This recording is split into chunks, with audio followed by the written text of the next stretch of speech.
Social मीडियाची ओळख, online मैत्री आणि प्रेमाच्या नावाखाली होणारे गुन्हे किती भयानक असू शकतात याचं धक्कादायक उदाहरण नवी मुंबईतून समोर आलं आहे. एका अल्पवयीन मुलाला प्रेमाच्या जाळ्यात ओढून थेट त्याचं अपहरण आणि तब्बल 20 लाख रुपयाची खंडणी मागितल्याचा प्रकार ऐकून कोणाच्याही अंगावर काटा उभा राहील. सुरुवातीला कोणालाही संशय येणं कठीण होतं. या प्रकरणातील मुलगा केवळ 15 वर्षाचा असून तो 10वीत शिकतो. वयाच्या येण्याच्या टप्प्यावर असलेली हतबलता, मोबाईल आणि सोशल मीडियाचा वाढता वापर आणि भावनिक आकर्षण याचा गैरफायदा या आरोपीनं अत्यंत क्रूरपणे घेतला. आरोपींनी आधी बनावट Instagram अकाउंट तयार केलं आणि त्या अकाउंटवरून आपण एक मुलगी आहोत असा बनाव केला. सुरुवातीला साधी ओळख, मग नियमित चॅटिंग आणि त्यानंतर आपुलकीचे शब्द, भावनिक संवाद आणि हळूहळू प्रेमसंबंध असल्याचा आभास निर्माण करण्यात आला. काही दिवसातच या मुलाच्या मनात त्या मुलीबद्दल विश्वास आणि आकर्षण निर्माण झालं. ही ऑनलाईन मैत्री इतकी वाढली, प्रत्यक्ष भेटीच्या इच्छा व्यक्त करण्यात आली. आरोपींनी प्रेयसीच्या नावाखाली या मुलाला भेटीसाठी कल्याण पूर्वातील नांदिवली परिसरातील एक पत्ता दिला. प्रेमाच्या ओढीपोटी आणि कोणताही संशय न बाळगता हा अल्पवयीन मुलगा ॲप आधारित कारवर बुक करून दिलेल्या पत्त्यावर पोहोचला. त्याला वाटलं होतं की आपण ज्या मुलीशी रोज संवाद साधतो, बोलतो, आज तिला प्रत्यक्ष आपण भेटणार आहोत. पण प्रत्यक्षात तिथे त्याची वाट पाहत उभे होते 4 अपहरणकर्ते, 4 पोरं.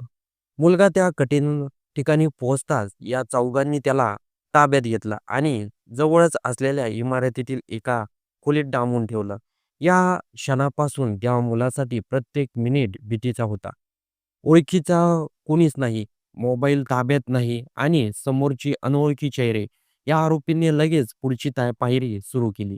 त्यांनी मुलाच्या नातेवाईकांशी संपर्क साधला आणि थेट 20 लाख रुपयाची खंडणी मागितली. विशेष म्हणजे त्यांनी WhatsApp व्हॉइस मेसेजद्वारे ही मागणी केली होती.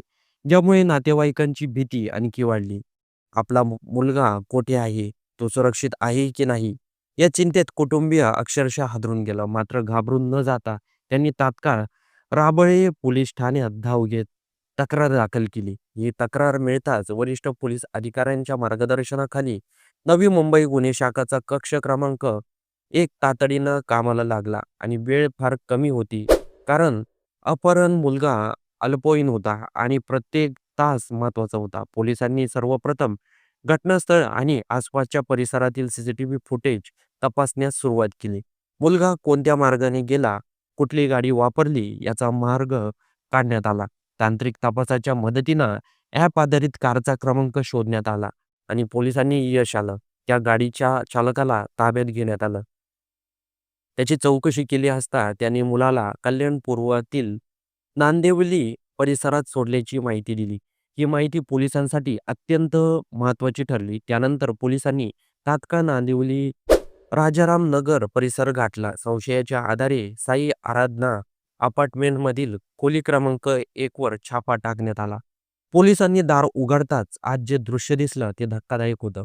अपहरण मुलगा त्या खोलीत 4ही आरोपींसोबत आढळून आला. सदैवाने तो सुखरूप होता. पोलिसांनी तात्काळ त्याची सुटका केली आणि 4ही आरोपींना ताब्यात घेतलं. अटक करण्याच्या आरोपींचे नाव प्रदीप कुमार जयस्वाल वय 24, विशाल पासी वय 19, चंदन मोरिया वय 19 आणि सत्यम यादव वय 19 असे आहेत. हे सर्व आरोपी तरुण वयाचे असून त्यांनी गुन्ह्याची योजना अत्यंत नियोजनबद्ध पद्धतीनं आखल्याचं चौकशीत समोर आलं आहे. न्यायालयात हजर केल्यानंतर या चौघांना 31 डिसेंबरपर्यंत पोलीस कोठडी सुनावण्यात आली आहे. पोलिसांकडून या प्रकरणाचा सखोल तपास सुरू असून यामागे आणखी कोणी सहभागी आहे का याचीही शोध घेतली जात आहे. ही घटना केवळ एक गुन्हा नाहीये, तर ती समाजासाठी एक गंभीर इशारा आहे. सोशल मीडियावर ओळख करून घेणं, चॅटिंग करणं, प्रेमसंबंध निर्माण होणं हे आजच्या पिढीत सामान्य झालं असलं तरी त्यामागचा धोके किती मोठे असू शकतात हे या घटनेतून स्पष्ट होतं. विशेषतः अल्पवयीन मुलं-मुली यांच्यावर पालकांनी लक्ष ठेवणं, त्यांच्याशी संवाद साधणं आणि सोशल मीडियावरील ओळखीबाबत सतर्क करणं आज अत्यंत गरजेचं झालं आहे. नवी मुंबई पोलिसांच्या जलद कारवाईमुळे एक मोठा अनर्थ टळला.